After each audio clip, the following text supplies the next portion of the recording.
dans ce bloc, on va parler de la compassion, de la bienveillance-compassion. Puis là, c'est un sujet immense, là. Vous savez que dans la littérature sur le mindfulness, il y a maintenant une deuxième vague. Hein? Il y a beaucoup d'études qui sont faites maintenant sur la compassion.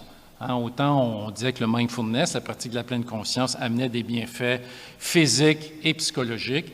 Maintenant, il y a une deuxième vague où, rattaché au mindfulness, rattaché à la pratique de la pleine conscience, il rajoute la dimension de compassion, hein, envers soi, envers les autres. Et ça fait aussi d'énormes bienfaits, autant physiques que psychologiques. Fait que moi, je trouve que c'est un enrichissement, hein, et qui, justement, vient compléter un peu ce vide, des fois, qu'il y a dans le mindfulness, hein, dans le sens de l'orienter dans une valeur de compassion qui est nécessairement plus éthique, hein, et qui a une dimension plus éthique.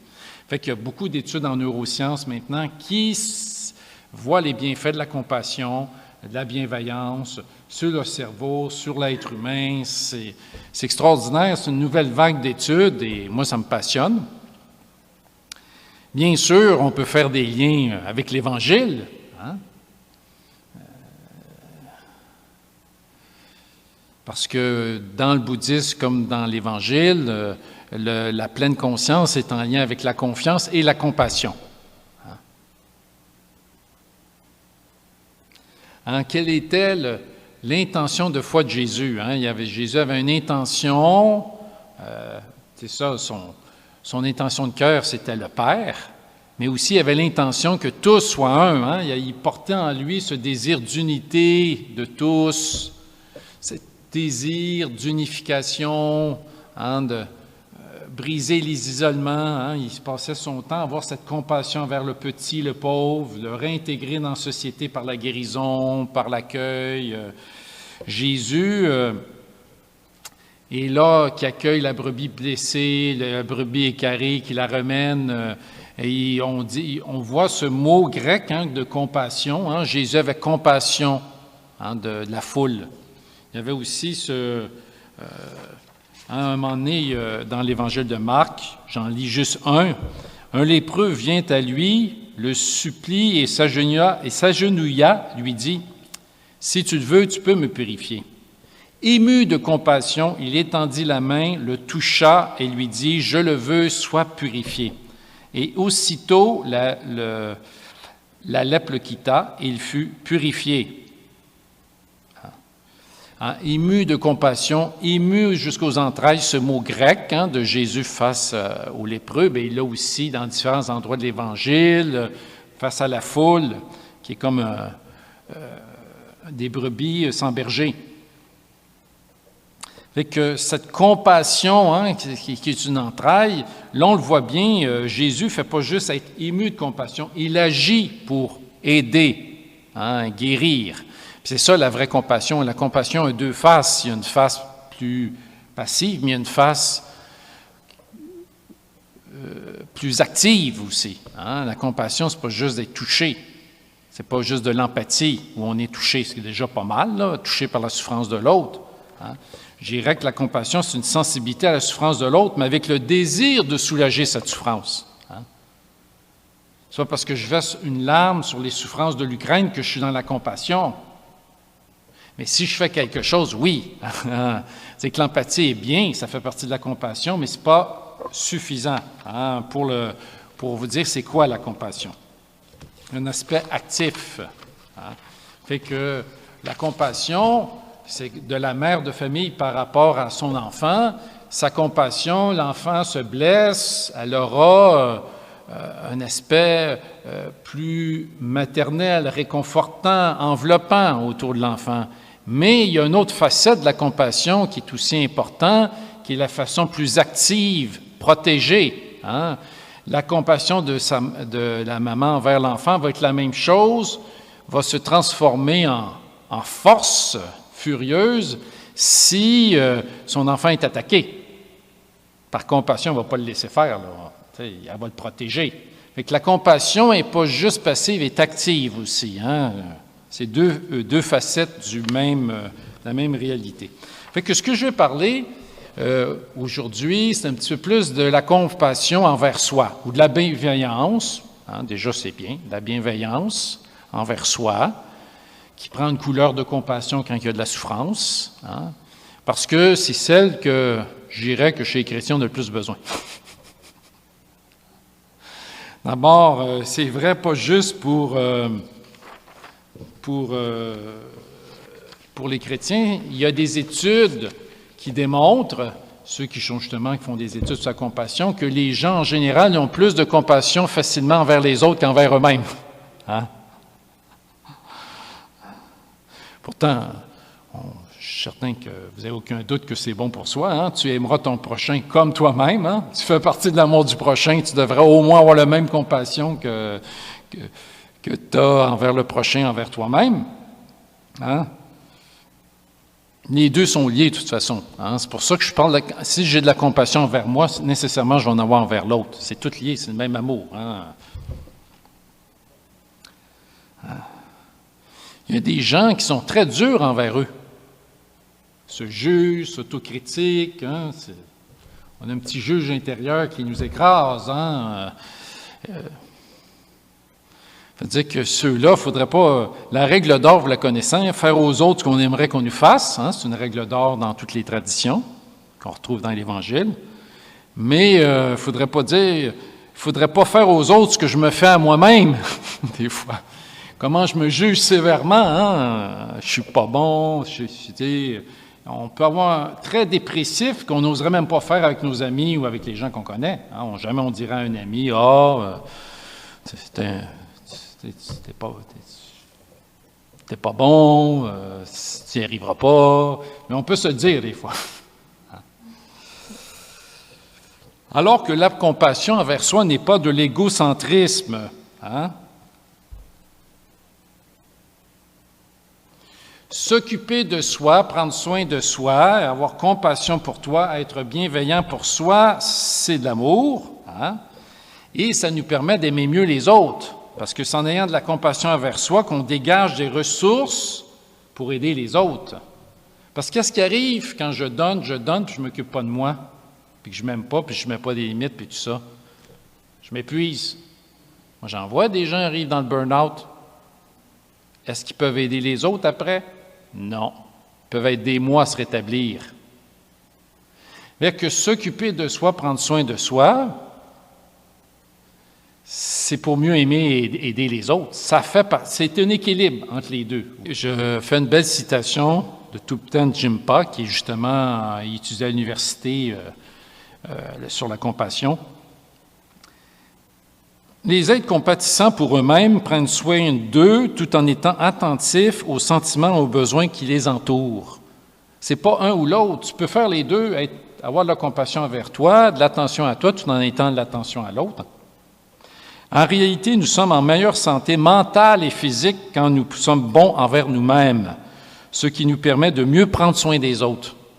Il résume très bien ce que je viens de dire. Au contrario, quand nous sommes centrés sur nous-mêmes, nous sommes tellement pris dans notre monde qu'il n'y a plus de place pour autrui.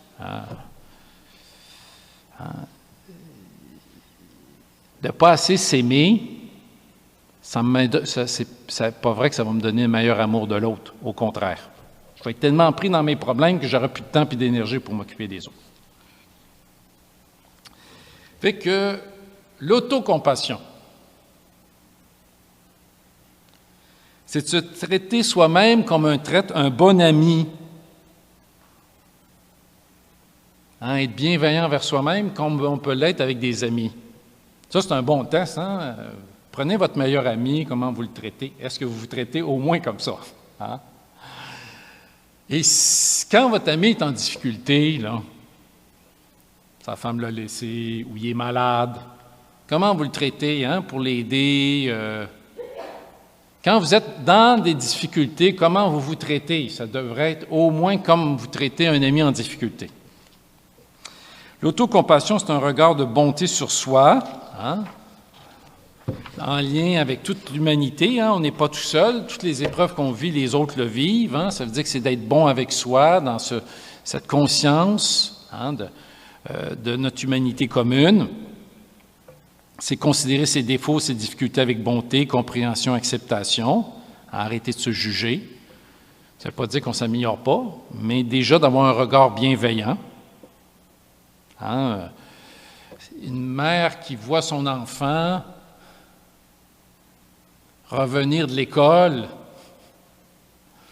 puis qui a des mauvaises notes de mathématiques, puis qui est en train de couler, il y a des mères qui vont le dire « Ah, t'es pas bon, t'es bon à rien, puis je veux dire, force-toi », puis là, bien en colère. Puis là, l'enfant, il va, pour éviter la colère de la mère, il va se forcer un peu, mais il n'aura pas tellement confiance en lui, puis ça se peut qu'il y ait des nouveaux échecs. Hein. Mais si la mère est là avec plutôt compassion, « Ah, t'es triste, t'as manqué ton examen, surtout que c'est important pour toi, et déçu, hein, viens, je te prends dans mes bras, un bel accueil, mais en même temps, c'est important que tu réussisses, je vais t'aider. Hein. J'ai confiance en toi, je sais que tu vas y arriver, tu vas te le relever. » Quelle est la meilleure attitude, d'après vous? Hein? Fait que c'est la même chose envers soi-même. Hein? Ce n'est pas en se jugeant sévèrement qu'on va être plus productif, ou on a peur. Il y en a qui peuvent penser que l'autocompassion, c'est du laxisme pour faire n'importe quoi. C'est pas vrai. Hein? C'est pas ça. S'aimer, s'accepter, se pardonner, se reconnaître faillible. Hein? Ils ont fait des études que ceux qui vivent l'autocompassion ont des grands bienfaits psychologiques. Ils sont plus résilients, ils ont moins peur de l'échec, ils se relèvent plus vite. C'est pas mal mieux, hein? Les études le prouvent. Fait que ce que je vais vous proposer, hein, c'est de faire un dernier temps de méditation ensemble, hein, pour justement vivre un peu de bienveillance envers soi. Hein, pourquoi pas? Hein, Et après ça, on fera un temps de questions. Hein? Ça ne sera pas un après-midi, on s'est pris la tête et qu'on s'est garoché sur les murs, loin de là. Fait qu'on va prendre un temps comme ça.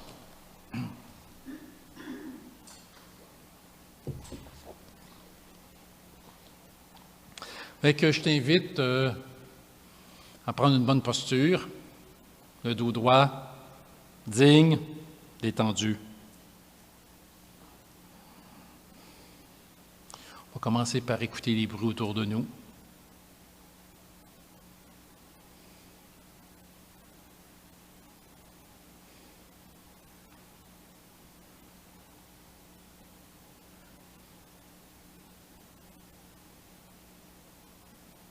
J'invite à prendre conscience de ton corps, est-ce qui est tendu, détendre ta mâchoire.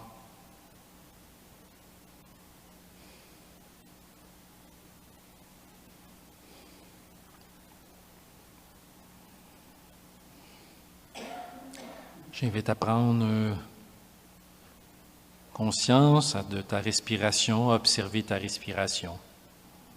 C'est ton ami, la respiration, et elle t'aide à te détendre.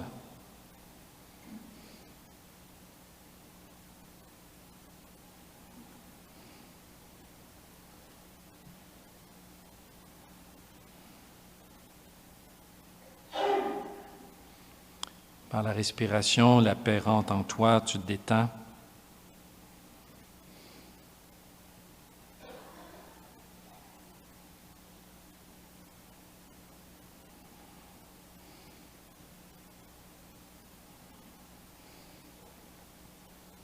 Maintenant, je t'invite à amener à ta conscience une personne que tu as de la facilité à aimer.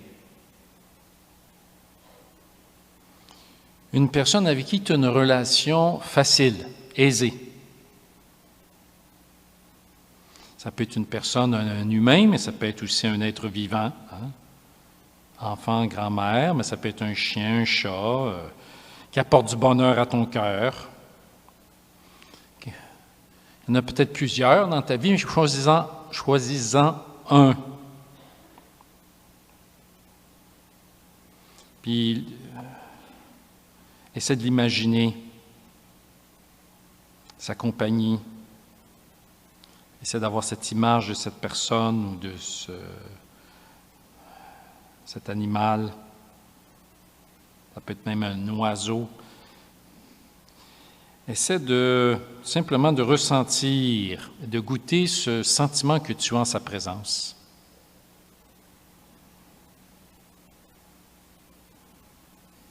Tu te sens bien avec cette personne ou être vivant. C'est pas compliqué. Tu es bienveillant envers elle. Tu sens de la bienveillance entre vous deux.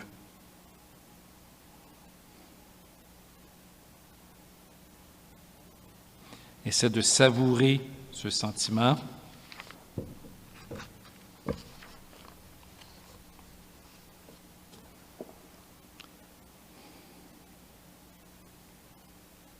Même si tu as de la difficulté à ressentir la bienveillance, fais de ton mieux, tu le désires, cette bienveillance, tu la souhaites.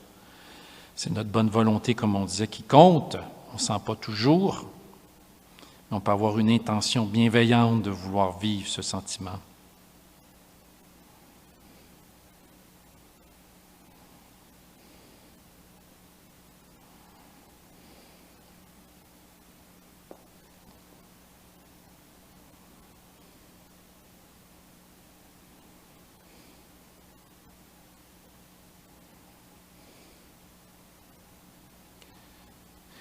Maintenant, je t'invite à diriger doucement ton sentiment de bienveillance vers toi-même.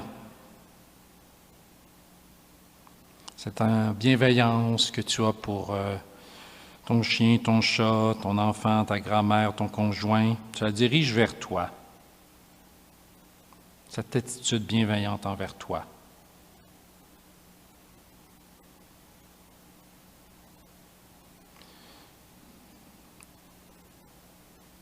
Il y a des souhaits que des fois on peut faire pour s'aider,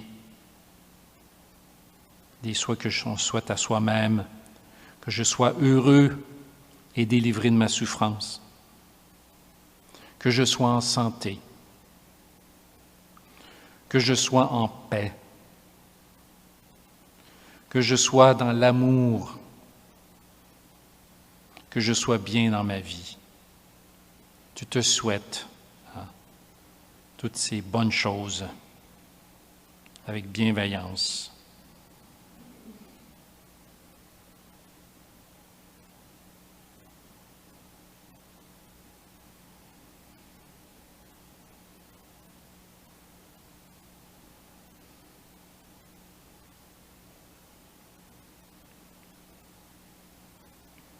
Maintenant, je t'invite à invoquer avec bienveillance ton mot sacré de tantôt. Tu invoques tout doucement, lentement ce mot sacré, avec bienveillance pour toi.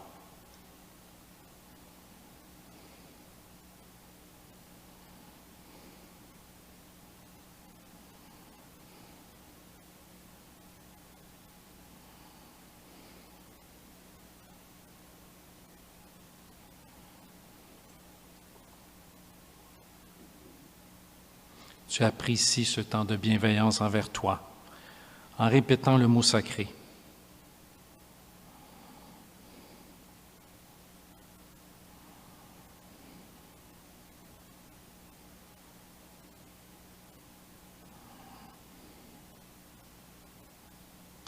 Maintenant, je t'invite à prononcer ton mot sacré sur la personne de tantôt ou sur une autre personne.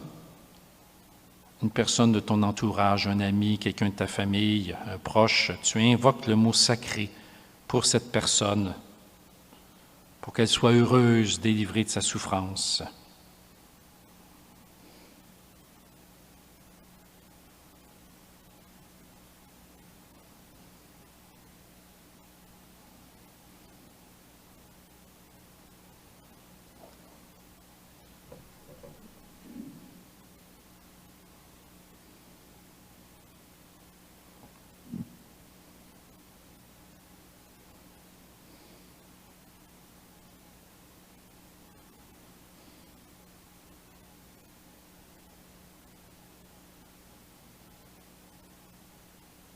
Maintenant, je t'invite à invoquer le mot sacré sur une autre personne plus neutre, qui est moins proche de toi. Ça peut être dans ton travail, un voisin, quelqu'un qui a besoin, quelqu'un qui souffre, Ta bienveillance devient compassion pour cette personne. C'est quelqu'un qui est malade ou qui en arrache, qui a de la difficulté, qui a des gros problèmes, comme on dit. Fait que tu invoques le mot sacré pour cette personne, par compassion pour elle.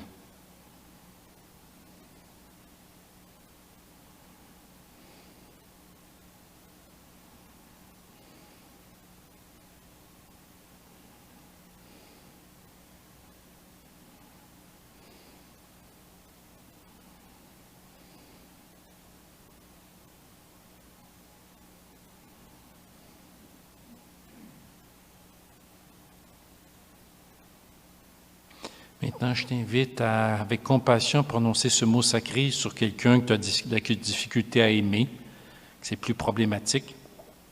Je ne parle pas de quelqu'un qui... Il ne faut pas que ça soit tel, puis il faut que tu prennes une personne que tu es capable de... que tu aimes moins, que tu peux faire ça. Fait que tu invoques le mot sacré pour cette personne. Jésus nous dit de prier pour nos ennemis. En autant que ça ne te donne pas trop d'émotion, tu peux le faire avec paix, dans le calme.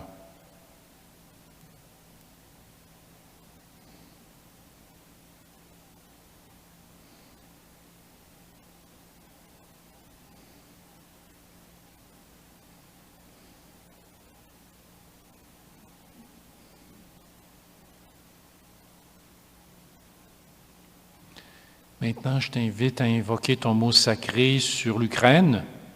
On connaît la situation terrible là-bas. Pour que la paix vienne au plus tôt. Pour toutes ces personnes qui souffrent, qui sont des milliers. Avec compassion, je prononce le mot sacré.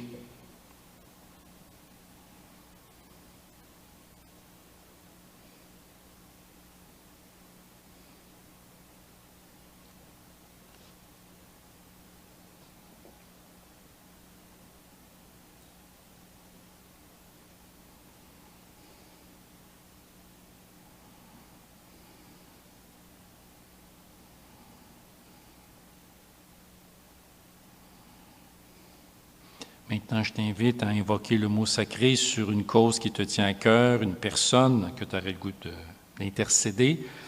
Sinon, tu peux aussi, si ton cœur le dit, rester en silence, te reposer près de Dieu ou tout simplement dire le mot sacré. Tu fais ce que ton cœur te dit.